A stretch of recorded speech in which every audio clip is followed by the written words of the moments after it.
Greetings. Welcome to Shibboleth's ministry.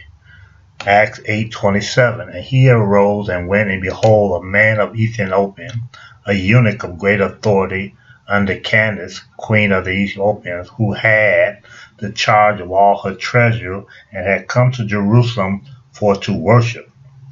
And returning and sitting in a chair read Isaiah the prophet.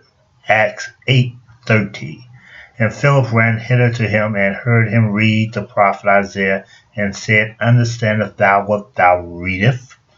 Now the question is asked of you and me when we read the Bible. Understand what thou readest? The Ethiopian was a man of great authority, but he humbled himself to hear and confess. Acts 8:31, he said, How can I accept some man guide me? Let's examine the word guide. John 16:13.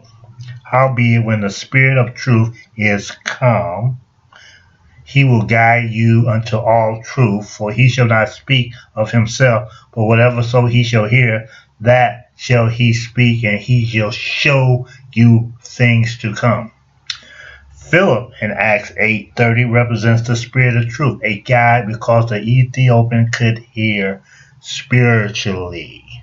Psalms 10:17. Lord, thou hast heard the desire of the humble.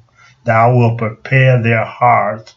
Thou wilt cause thine ear to hear. But these modern days synagogues Satan exalt you by telling you that you are an awesome spirit being just because you went to a physical altar. So after a while of attending these churches, by then now you can quote a few dozen scriptures, but with no spiritual understanding. Now you're a king's kid, a prince. 1 Kings 1:15. And Adonai, the son of Haggai, exalted himself, I will be king. 1 Kings 1:6. And his father King David had not displeased him at any time in saying, Why hast thou done so? Here David represents the Spirit of truth. David never corrected Ananias, no chastisement. Hebrews 12:8. If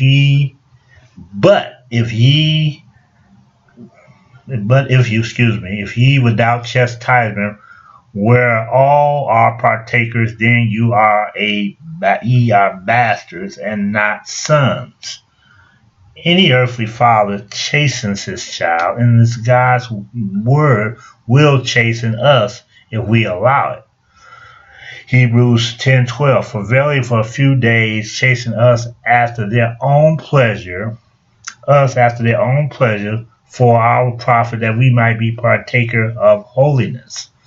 Jesus took chastisement. Who do we think we are not to? Devils? Isaiah 53:5. For he was wounded for our transgression, he was bruised for our iniquity. The chastisement of our peace was upon him, and with his stripes we are healed. We have a spirit of truth, then there must be a spirit of error when we refuse chastisement.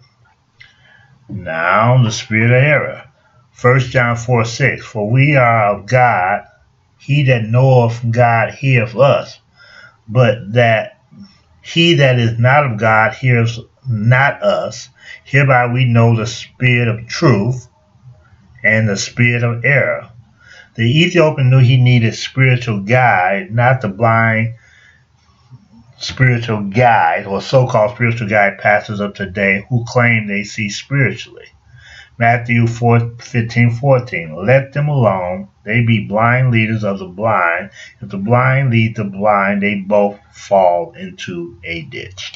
Thank you very much.